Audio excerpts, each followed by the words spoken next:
हाँ, सबको हरे कृष्णा, राधे राधे। आज हम लोग इस बात पे डिस्कशन करेंगे कि नाम जप कितना आवश्यक है, नाम जप करने से कल्याण होता है या नहीं, या कहीं शास्त्रों में बताया गया है या मनगढ़ंत बात है। इस बात पे हम लोग आज पूरा डिस्कस करेंगे, तो ये पूरी क्लियरिटी आपको हो जाएगी। आप वीडियो को अगर अंत तक देखते हैं तो आइए हम लोग वीडियो को स्टार्ट करते हैं और चारों तरफ से हम लोग एग्जाम्पल लेके शुरू करेंगे। तो पहला एग्जाम्पल है कि वेद में, वेद वाक्य है, वेद में बताया गया है कि कृते यत ध्यायतो विष्णु त्रेतायाम यजतो मखय द्वापरे परिचर्यायाम कलो तदहरि कीर्तना। अब देखिए, कृते ध्यायत विष्णु, सतयुग में 4 युग पहले आप समझ लीजिए, सतयुग, त्रेता, द्वापर और कलयुग। तो सतयुग में भगवान के ध्यान की प्रक्रिया थी, सतयुग में भगवान के ध्यान से भागवत प्राप्ति होती थी। और त्रेतायाम यजते मखय, और त्रेता युग में भगवान की पूजा करने से फल मिलता था। त्रेता युग में जो है भगवान का बड़े बड़े यज्ञ करने से वो फल प्राप्त हो जाते थे, अर्थात भागवत प्राप्ति भी हो जाती थी। अब द्वापर परिचर्या, द्वापर में भगवान की बड़े बड़े मात्राओं में विग्रह की पूजा करना और प्रत्यक्ष भगवान के मंदिर में ऐसे पूजा करके उससे भागवत प्राप्ति होती थी। और बोलते हैं कि कलयुग में कलौ तद हरि कीर्तना, कलयुग में भगवान हरि के कीर्तन से ही कल्याण होगा, सिर्फ नाम। देखिए, ये वेद वाक्य हो गया, वेद में ऐसा वर्णन किया गया है।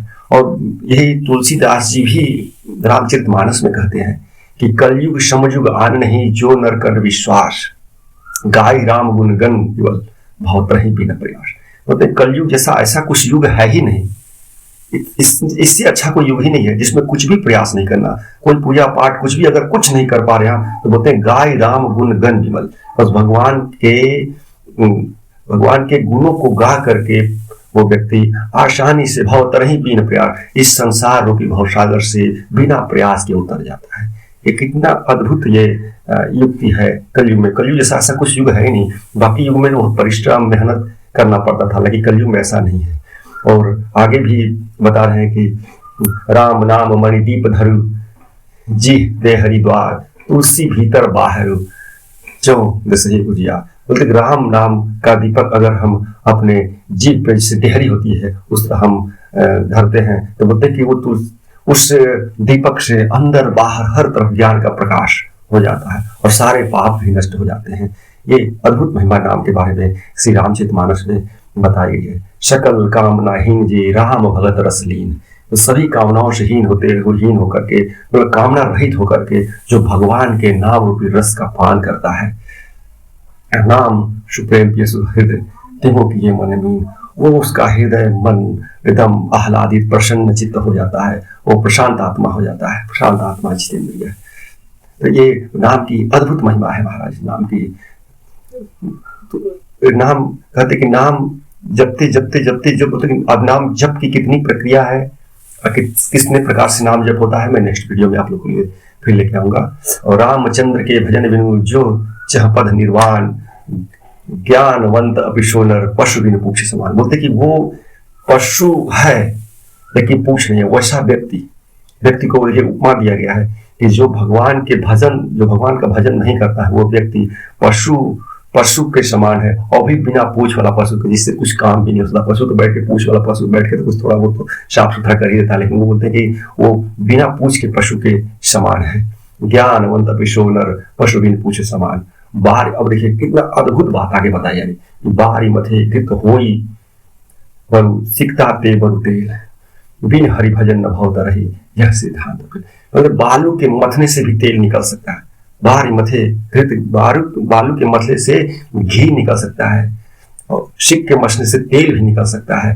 लेकिन आगे क्या बोलते हैं, बिन हरि भजन न भवता रही, लेकिन बिना हरि के ये भवसागर पार हो जाए। कहने का मतलब सब कुछ हो सकता है, बालू से तेल निकाल सकते हैं, घी भी निकाल, सब कुछ हो सकता है, लेकिन बिन हरि भजन न भवता रही, यह सिद्धांत पे। लेकिन बिना भगवान के भजन के इस संसार रूपी भवसागर से पार नहीं हुआ जा सकता, चाहे जो कुछ भी कर लें, जितना उपाय कर लें। स्पष्ट देखिए प्रमाण रामचरितमानस में स्पष्ट रूप से बताया गया है। नाम उस प्रेम जपत अनायासा भगत हो मुद मंगल वासा। अनायास भी राम राम अगर बोलते हैं, कृष्ण कृष्ण राधा राधा, जो कुछ भी नाम अगर हम बोलते हैं जो मुझे पसंद है वो मंगल ही होगा उससे।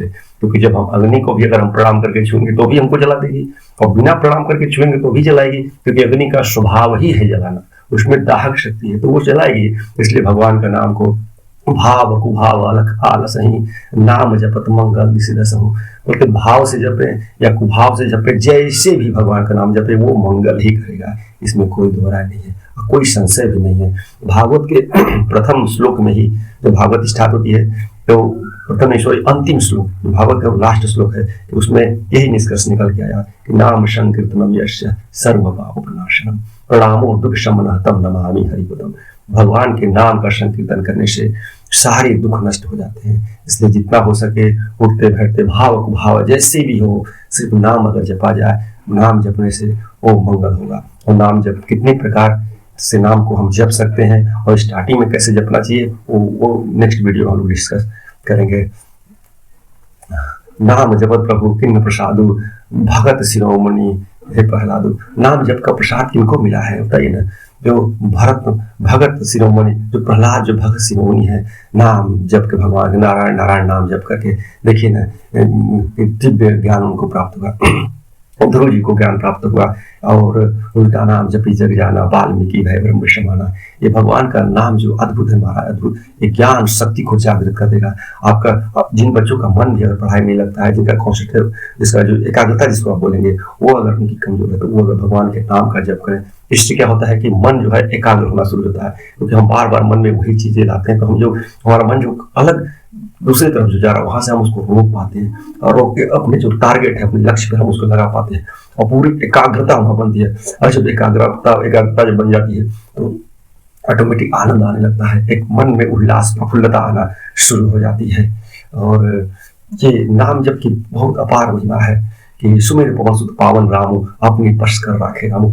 पवन भगवान हनुमान जी, बाल ब्रह्मचारी महाराज कितने ताकतवर बोलते हैं कि सुमत पवन सुत पावन राम। तो जब नाम जब भगवान का राम राम बोलते बोलते देखिए लंका में जब पैर रखते हैं, कुछ मार रहे कुछ मार रहे, कैसे राक्षसों का पैर रख के एकदम विध्वंस कर देते हैं महाराज। इतनी जबरदस्त पावर, और एक बार छलांग लगाने पर पूरा समुद्र पार।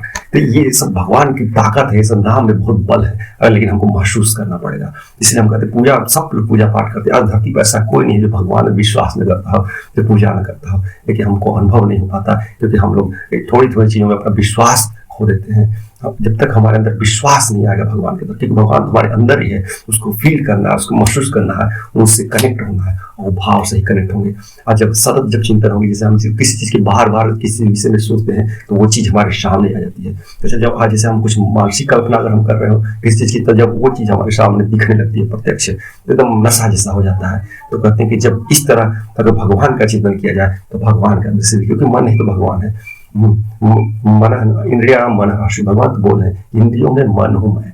तो अगर मन को अच्छे से समझ लिया जाए तो वो तो पूरा मन से ही पूरा शरीर की कंट्रोलिंग है। पूरा मन, 5 कर्म इंद्रिया, 5 ज्ञान इंद्रिया, एक मन जो है इंद्रिया है, मन जो है 10 इंद्रियों को कंट्रोल करके रखा है। तो मन जो करना चाहता है, अब इसको डिसाइड कौन करेगा कि ये मन ठीक काम कर रहा है गलत, ये हमारी बुद्धि डिसाइड करेगी। तो बुद्धि से जब हम मन को अपने वश में करेंगे तो मन से हम अच्छे से काम कर पाते हैं। जो चीजों में हम लगाएंगे उसका हम 100% रिजल्ट ले पाएंगे। तो इसकी सबसे अच्छी प्रक्रिया है, अब इसी को लोग आजकल मेडिटेशन बोल सकते, कुछ भी बोल सकते हैं, लेकिन एक्चुअली अगर नाम जप नहीं है तो कुछ भी काम नहीं करेगा। अब मेडिटेशन में थोड़ा बहुत भी अगर मन को एकाग्र करने की कोशिश करेंगे, मन फिर विषयों में चला जाएगा, क्योंकि बिना अभ्यास के ये संभव ही नहीं है, चाहे आप जो कुछ भी कर लें। क्योंकि जिस तरह पानी को हमारे ऊपर चढ़ाना है तो हमको मोटर की आवश्यकता होगी, तभी हम पानी को ऊपर चढ़ा पाएंगे, क्योंकि पानी की स्वतः गति है कि उस नीचे ही चला जाएगा। तो इसी तरह मन की हमेशा नीचे गति है, हमेशा नीचे ही चला जाएगा। और मन को ऊपर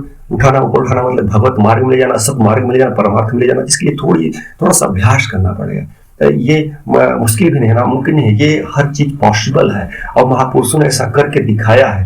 और महापुरुषों के पद चिन्हों पर चढ़ के ही हम आगे बढ़ सकते हैं। जैसा उन्होंने किया वैसा ही हमको ज्ञान लेकर के, उसी शिक्षा लेकर के आगे बढ़ना है, तभी ये मनुष्य जीवन की सार्थकता है। अदरवाइज तो सब लोग जी रहे हैं, सब लोग अपना यही सोचते हैं कि जिंदगी है वो मौज मस्ती करो, लेकिन एक्चुअली ऐसा नहीं है। आप कभी भी एकाग्र होकर ध्यान से आप देखिएगा रोड पर जो बैठे हुए जो डॉग है, जो कुत्ते हैं, आप देखिएगा ठंडी में भी वैसे ही भीग रहे हैं, गर्मी में वैसे ही उनको गर्म लग रहा है, खाने को नहीं है, चुपचाप बैठे हैं, कोई डाल दिया रोटी, कोई नहीं दिया।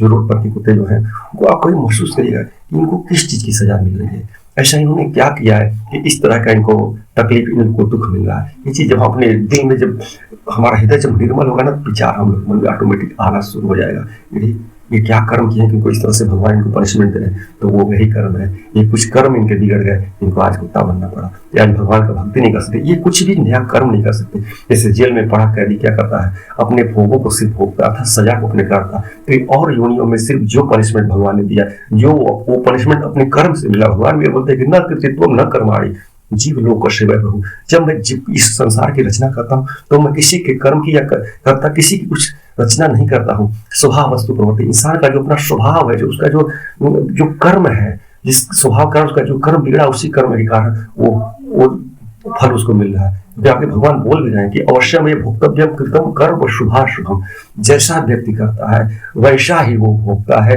वैसा ही उसको परिणाम मिलता है।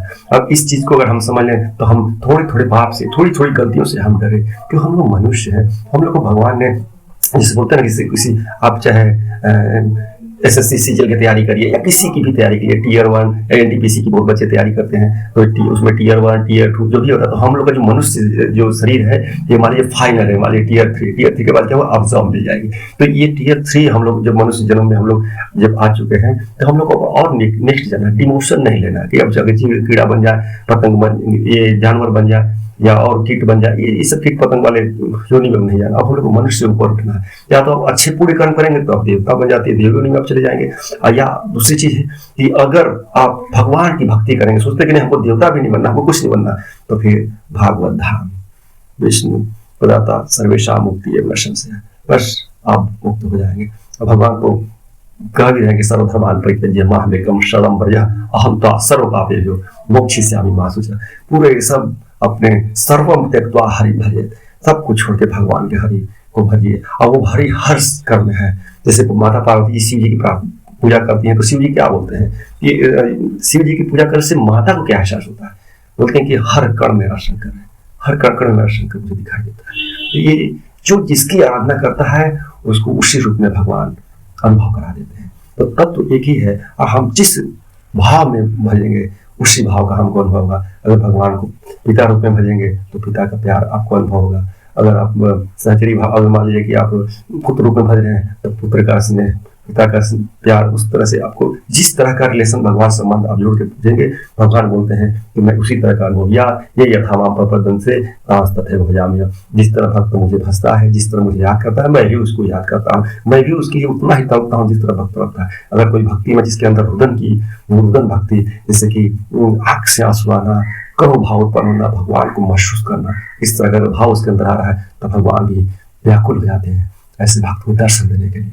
भगवान तो बहुत कृपालु है, करुणा के सागर है, सबको महसूस करने के लिए वो तो यहीं बैठे हुए हैं, दिल में बैठे हुए हैं। तो आगे हम लोग नेक्स्ट वीडियो में नेक्स्ट टॉपिक पर हम लोग वीडियो लेके आएंगे। अगर आपको वीडियो अच्छा लगे तो प्लीज़ लाइक और सब्सक्राइब से ये चैनल को जरूर करें, और ज़्यादा से ज़्यादा लोगों को शेयर करें, ताकि लोगों को जागरूकता मिले, आध्यात्मिक शक्ति को लोग समझे, और अपने जीवन हम लोग मंगलमय बना सके। ये जीवन बार बार नहीं मिलने वाला है।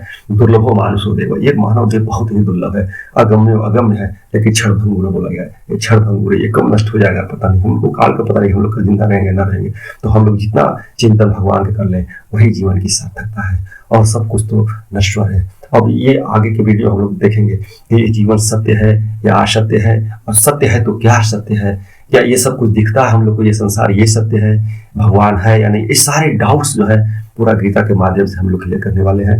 आप हमारे साथ बने रहें, और आप प्लीज़ कमेंट जरूर करें, क्योंकि आपका एक कमेंट मेरे लिए बहुत मुझे गौरवान्वित करता है, वो मेरे मोरल को बढ़ाता है कि मैं इस तरह का वीडियो आप लोग के लिए लेके आऊँ। और अगर कुछ त्रुटि हो तो प्लीज़ जरूर क्षमा करिएगा, क्योंकि मैं कोई ऐसा नहीं हूँ कि मुझे बहुत अध्ययन हुआ, मैं जो कुछ भी गुरु महात्माओं से सीखा हूँ मैं वही आपको साथ शेयर करना हूँ। और जैसा भी होगा आगे हम लोग को, मतलब आप वीडियो में मेरे को बताइए, आप कमेंट करिए, सब्सक्राइब करिए चैनल को। हरे कृष्णा।